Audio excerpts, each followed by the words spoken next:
നമസ്കാരം. Vladimir Putin ഇന്ത്യയിൽ എത്തിയതോടെ സാക്ഷാൽ അമേരിക്കൻ പ്രസിഡന്റ് ഡൊണാൾഡ് ട്രംപിന്റെ യഥാർത്ഥ നിറമാണ് പുറത്തു വന്നിരിക്കുന്നത്. അതെ, ആഗോള രാഷ്ട്രീയ കളരിയിലെ പുതിയ നീക്കങ്ങൾ വ്യാപാര രംഗത്ത് സൃഷ്ടിച്ചേക്കാവുന്ന പ്രകമ്പനങ്ങൾക്ക് ഉത്തമ ഉദാഹരണമാണ് ഇപ്പോൾ സംഭവിച്ചിരിക്കുന്നത്. Russian president Vladimir Putin India സന്ദർശിച്ചതിന് തൊട്ടു പിന്നാലെ American president Donald Trump Indian അരിക്ക് മേൽ താരിഫ് വർദ്ധിപ്പിച്ച ഒരു നടപടി എടുത്തിരിക്കുന്നു. പതിറ്റാണ്ടുകളായി ഇന്ത്യ കാത്തു സൂക്ഷിക്കുന്ന റഷ്യയുമായുള്ള തന്ത്രപരമായ ബന്ധത്തെ, പ്രത്യേകിച്ച് പ്രതിരോധ മേഖലയിലെ അവരുടെ സഹകരണത്തെ അമേരിക്കൻ ഭരണകൂടം സസൂക്ഷ്മം നിരീക്ഷിക്കുന്നുണ്ടായിരുന്നു എന്ന കാര്യം നമുക്ക് അറിയാവുന്നതാണ്, അല്ലെ? അമേരിക്ക ഫസ്റ്റ് എന്ന വ്യാപാര നയത്തിന്റെ മറവിൽ ട്രംപ് നടപ്പിലാക്കിയ ഈ താരിഫ് വർധനവ് കേവല ഒരു സാമ്പത്തിക തീരുമാനം എന്നതിലുപരി ഇന്ത്യ റഷ്യ സൗഹൃദം അമേരിക്കൻ താല്പര്യങ്ങൾക്ക് എതിരാണെന്ന വാഷിംഗ്ടണിന്റെ കലിപ്പ് അല്ലെങ്കിൽ അപ്രീതിയുടെ പ്രത്യക്ഷ സൂചന തന്നെയാണെന്നാണ് അന്താരാഷ്ട്ര നിരീക്ഷകർ ഇതിനോടകം തന്നെ വിലയിരുത്തുന്നത്. റഷ്യയുമായി മുന്നോട്ടു പോകാനുള്ള ഇന്ത്യയുടെ തീരുമാനത്തിന് മേലുള്ള പരോക്ഷമായ സമ്മർദ്ദ തന്ത്രമാണ് ഈ വ്യാപാര പ്രഹരമെന്ന് വ്യക്തമാക്കുന്ന സംഭവ പരമ്പരകളാണ് പിന്നീട് അരങ്ങേറിയത്. ഈ താരിഫ് ഇന്ത്യൻ അരി കയറ്റുമതിക്കാരെ പ്രതിസന്ധിയിലാക്കുമ്പോൾ തന്നെ ഇന്ത്യയുടെ തന്ത്രപരമായ സ്വയം ഭരണാവകാശത്തിന് മേൽ അമേരിക്കൻ ഭൗമരാഷ്ട്രീയം ഉയർത്തുന്ന വെല്ലുവിളിയുടെ ആഴം എത്രത്തോളം ഉണ്ടെന്നും കൂടി തുറന്നു കാണിക്കുന്നുണ്ട്. നമുക്ക് വിഷയത്തിലേക്ക് കടക്കാം.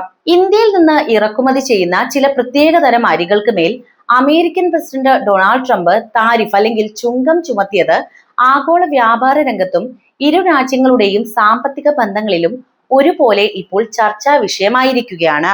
അമേരിക്ക ഫസ്റ്റ് എന്ന നയസമീപനത്തിന്റെ ഭാഗമായാണ് ട്രംപ് ഭരണകൂടം ഈ നീക്കം നടത്തിയിരിക്കുന്നത്. അമേരിക്കൻ കാർഷിക മേഖലയെ സംരക്ഷിക്കുകയും രാജ്യത്തിനകത്തുള്ള ഉൽപാദനം പ്രോത്സാഹിപ്പിക്കുകയും ചെയ്യുക എന്നതാണ് താരിഫ് ചുമത്തുന്നതിലൂടെ ട്രംപ് ലക്ഷ്യമിടുന്ന പ്രാഥമികമായിട്ടുള്ള കാര്യം. എന്നാൽ ഈ നടപടി അമേരിക്കയുടെ സുഹൃത്ത് രാജ്യങ്ങളിൽ ഒന്നായ ഇന്ത്യയുമായുള്ള വ്യാപാര ബന്ധങ്ങളിൽ ഒരു പുതിയ സമ്മർദ്ദത്തിന് വഴിയൊരുക്കിയിരിക്കുകയാണ്. ഇന്ത്യ ലോകത്തിലെ ഏറ്റവും വലിയ അരി കയറ്റുമതി രാജ്യങ്ങളിൽ ഒന്നാണ്. പ്രത്യേകിച്ച് ഇന്ത്യയുടെ പ്രശസ്തമായ ബസ്മതി അരിക്ക് അമേരിക്കൻ വിപണിയിൽ വലിയ ഡിമാൻഡുണ്ട്.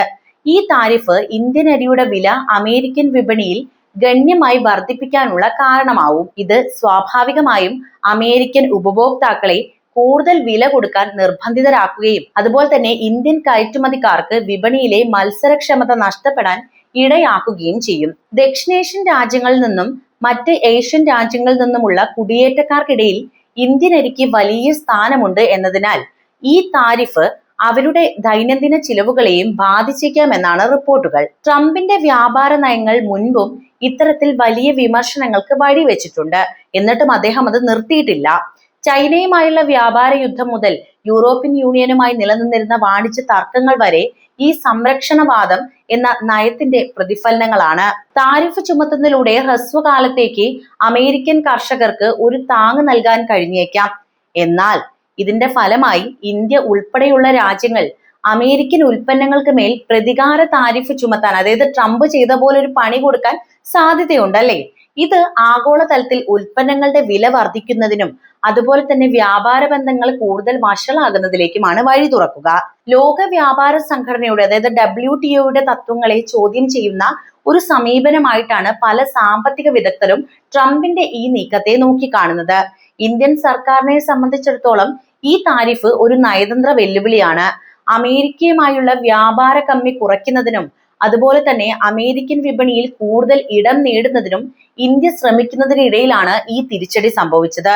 ഈ വിഷയത്തിൽ അമേരിക്കൻ ഭരണകൂടവുമായി ഉഭയകക്ഷി ചർച്ചകൾ നടത്തി താരിഫ് ഒഴിവാക്കാൻ ശ്രമിക്കുക എന്നതാണ് ഇന്ത്യക്ക് മുന്നിലുള്ള പ്രധാനപ്പെട്ട വഴി. അതോടൊപ്പം അമേരിക്കയെ ആശ്രയിക്കാതെ ബദൽ വിപണികൾ കണ്ടെത്തേണ്ടതിന്റെ പ്രാധാന്യവും ഈ സംഭവം എടുത്തു കാണിക്കുന്നുണ്ട്. ട്രംപിന്റെ ഈ നടപടി കേവലം സാമ്പത്തികമായി ഒതുങ്ങി നിൽക്കുന്നില്ല എന്നതുകൂടി പറയേണ്ടിയിരിക്കുന്നു. അത് ആഗോള രാഷ്ട്രീയത്തിലെ അധികാര സമവാക്യങ്ങളുടെയും മാറ്റങ്ങളുടെയും സൂചനയാണ്. ദേശീയ താല്പര്യങ്ങൾ മുൻനിർത്തി ഏതറ്റം വരെയും പോകാൻ മടിക്കാത്ത ഒരു ഭരണകൂടത്തിന്റെ പ്രതിഫലനമായി നമുക്കിതിനെ കണക്കാക്കാവുന്നതാണ്.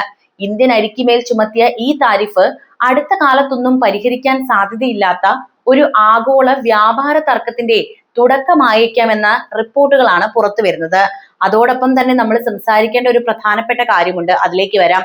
ഇന്ത്യൻ അരിക്ക് ട്രംപ് ഭരണകൂടം താരിഫ് ചുമത്തിയ നടപടിയെ കേവലം ഒരു വ്യാപാര തീരുമാനമായി മാത്രം കാണാൻ സാധിക്കില്ല.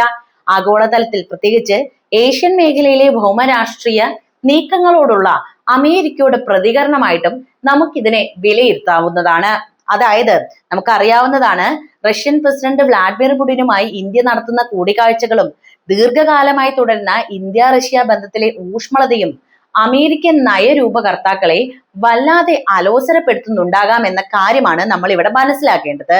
ശീതയുദ്ധ കാലം മുതൽക്കേ റഷ്യയും ഇന്ത്യയും തന്ത്രപരവും സൈനികപരവുമായ ശക്തമായ ബന്ധം നിലനിർത്തുന്ന രണ്ട് രാജ്യങ്ങളാണ്. പ്രതിരോധ രംഗത്തെ പ്രധാന പങ്കാളിയാണ് ഇന്ത്യയെ സംബന്ധിച്ച് റഷ്യ. ഇന്ത്യയുടെ ആയുധ ഇറക്കുമതിയുടെ വലിയ പങ്കും റഷ്യയിൽ നിന്നാണ്. S-400 മിസൈൽ പ്രതിരോധ സംവിധാനം ഉൾപ്പെടെയുള്ള സുപ്രധാന സൈനിക കരാറുകൾ ഇരു രാജ്യങ്ങൾക്കും തമ്മിൽ ഇപ്പോൾ നിലവിലുണ്ട്. എന്നാൽ ഈ സൈനിക സഹകരണം അമേരിക്കൻ വിപണിയിലെ താല്പര്യങ്ങൾക്ക് എതിരാണെന്ന നിലപാടാണ് ട്രംപ് ഭരണകൂടം സ്വീകരിച്ചിരിക്കുന്നത്. അതായത് അമേരിക്കയ്ക്ക് ഇത് തീരെ താല്പര്യമില്ലെന്നർത്ഥം. റഷ്യയുമായി ആയുധ ഇടപാടുകൾ നടത്തുന്ന രാജ്യങ്ങൾക്കെതിരെ ഉപരോധം ഏർപ്പെടുത്താൻ അമേരിക്കയുടെ നിയമമായിട്ടുള്ള കാറ്റ്സയിൽ വ്യവസ്ഥയുണ്ട്. ഇന്ത്യ ഈ നിയമത്തിന്റെ പരിധിയിൽ വരുമോ എന്ന ആശങ്ക അന്താരാഷ്ട്ര തലത്തിൽ നിലനിൽക്കുകയും ചെയ്തിട്ടുണ്ട്. ഇന്ത്യൻ വിപണി ലക്ഷ്യമിടുന്ന അമേരിക്കൻ ആയുധ നിർമ്മാതാക്കൾക്ക് റഷ്യൻ ആധിപത്യം ഒരു വെല്ലുവിളിയായി തുടരുകയാണ്. റഷ്യയുമായുള്ള ബന്ധം ഒഴിവാക്കാനോ ലഘൂകരിക്കാനോ ഇന്ത്യ തയ്യാറാകാത്ത പക്ഷം വ്യാപാര രംഗത്ത് ചില സമ്മർദ്ദ തന്ത്രങ്ങൾ പ്രയോഗിക്കാൻ അമേരിക്ക ശ്രമിക്കാനുള്ള സാധ്യത നമുക്കിവിടെ തള്ളിക്കളയാനാവില്ലല്ലോ അല്ലെ. താരിഫ് വർദ്ധിപ്പിക്കുന്നത് റഷ്യയുമായുള്ള പ്രതിരോധ ബന്ധങ്ങൾ പുനഃപരിശോധിക്കാൻ ഇന്ത്യക്ക് മേലുള്ള ഒരു പരോക്ഷമായ സമ്മർദ്ദമായിട്ടാണ് നമുക്കിവിടെ വ്യാഖ്യാനിക്കാനാകുന്നത്. എന്നാൽ ഇന്ത്യയെ സംബന്ധിച്ചിടത്തോളം റഷ്യയുമായുള്ള ബന്ധം തള്ളിക്കളയാൻ സാധിക്കാത്തത് തന്നെയാണ്. രാജ്യത്തിന്റെ പ്രതിരോധ ആവശ്യങ്ങൾക്ക് പുറമെ റഷ്യ ഐക്യരാഷ്ട്രസഭയിൽ ഉൾപ്പെടെ ഇന്ത്യയെ പിന്തുണയ്ക്കുന്ന ഒരു വിശ്വസ്ത പങ്കാളിയുമാണ്. ഒരു രാജ്യവുമായും പക്ഷം ചേരാത്ത അലിപ്ത നയം, അതായത് നോൺ അലൈൻ പോളിസി പിന്തുടരുന്ന ഇന്ത്യ സ്വന്തം ദേശീയ താല്പര്യങ്ങൾ മുൻനിർത്തിയാണ് ഓരോ ബന്ധങ്ങളെയും സമീപിക്കുന്നത് പോലും. റഷ്യയുമായുള്ള ആഴമേറിയ ബന്ധം നിലനിർത്തിക്കൊണ്ട് തന്നെ അമേരിക്കയുമായി വളരെ തന്ത്രപരമായ സഹകരണം ശക്തിപ്പെടുത്താനും ഇന്ത്യ ശ്രമിച്ചിട്ടുണ്ട്. ഇന്ത്യ നിരന്തരം ശ്രമിക്കുന്നുമുണ്ട്. ചുരുക്കി പറഞ്ഞാൽ ഇന്ത്യൻ അരിക്ക് മേലുള്ള താരിഫ് എന്നത് കേവലം അരിയുടെ വിലവർദ്ധനവിൽ ഒതുങ്ങുന്ന ഒന്നല്ല എന്ന് മനസ്സിലാക്കണം. ട്രംപിന്റെ അമേരിക്ക ഫസ്റ്റ് വ്യാപാര നയങ്ങൾ, റഷ്യയോടുള്ള ഇന്ത്യയുടെ സമീപനം, ഏഷ്യയിലെ വർദ്ധിച്ചു വരുന്ന ചൈനീസ് സ്വാധീനം എന്നീ ബഹുമുഖ ഘടകങ്ങളോട് അമേരിക്ക പ്രതികരിക്കുന്ന ഒരു രീതിയായിട്ട് നമുക്കിതിനെ നോക്കിക്കാണാവുന്നതാണ്. ഒരു വശത്ത് തന്ത്രപരമായ പങ്കാളിത്തം വാഗ്ദാനം ചെയ്യുമ്പോൾ തന്നെ മറുവശത്ത് വ്യാപാര ഉപരോധങ്ങളിലൂടെ സമ്മർദ്ദം ചെലുത്തുന്ന ഇരട്ടത്താപ്പ് നയം അമേരിക്കയുടേത് ഇവിടെ വ്യക്തമാണ്. ഇന്ത്യൻ വിദേശ നയത്തിന്റെ സന്തുലനം എത്രത്തോളം പ്രധാനമാണ് എന്ന് ഈ സംഭവങ്ങൾ വളരെ നന്നായിട്ട് അടിവരയിട്ട് പറയുന്നുണ്ട്. നമ്മൾ ഇവിടെ മനസ്സിലാക്കേണ്ട മറ്റൊരു കാര്യം എന്താണെന്ന് വെച്ചാൽ, അമേരിക്കയെ പോലെയുള്ള ഒരു സഖ്യ രാജ്യമല്ല റഷ്യ ഇന്ത്യയെ സംബന്ധിച്ച്. ഏതൊരവസ്ഥയിലും ഇന്ത്യക്ക് ഏതൊരു ആപത്ത് വരുമ്പോഴും ഓടിയെത്തുന്ന ഒരു സഹോദരനെ പോലെ തന്നെയാണ് ഇന്ത്യയെ സംബന്ധിച്ച് റഷ്യ.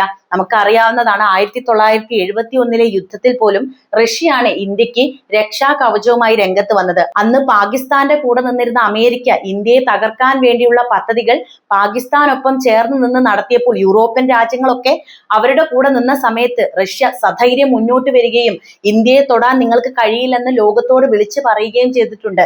ആ ചരിത്രം അറിയുന്ന നമ്മളെ സംബന്ധിച്ച് Russian president Vladimir Putin India സന്ദർശനം നടത്തിയതും ഇന്ത്യയുമായിട്ട് ഒരു നല്ല ബന്ധത്തിൽ തുടരുന്നതും വലിയ സന്തോഷകരമായിട്ടുള്ള കാര്യം തന്നെയാണ്. അതായത് നമുക്കറിയാവുന്നതാണ്, ഇന്ത്യയുടെ സുദർശന ചക്രം വരെ നമുക്ക് നൽകുന്നത് റഷ്യയാണ്. അമേരിക്കയ്ക്ക് ചില താല്പര്യങ്ങൾ ഇന്ത്യക്ക് മേലുണ്ടാകാം. അതായത് അമേരിക്കൻ കമ്പനികൾക്ക്, പ്രത്യേകിച്ച് പ്രതിരോധ മേഖലയിലെ കമ്പനികൾക്ക് ഇന്ത്യൻ വിപണി നേടണമെന്നുണ്ടായിരിക്കാം. അതിന് വലിയൊരു എതിരാളി തന്നെയാണ് റഷ്യ. പക്ഷേ ഇന്ത്യക്ക് എന്നും റഷ്യയെ തന്നെയാണ് വിശ്വാസം. അത് തന്നെയാണ് ശരി എന്നാണ് എനിക്കും തോന്നുന്നത്.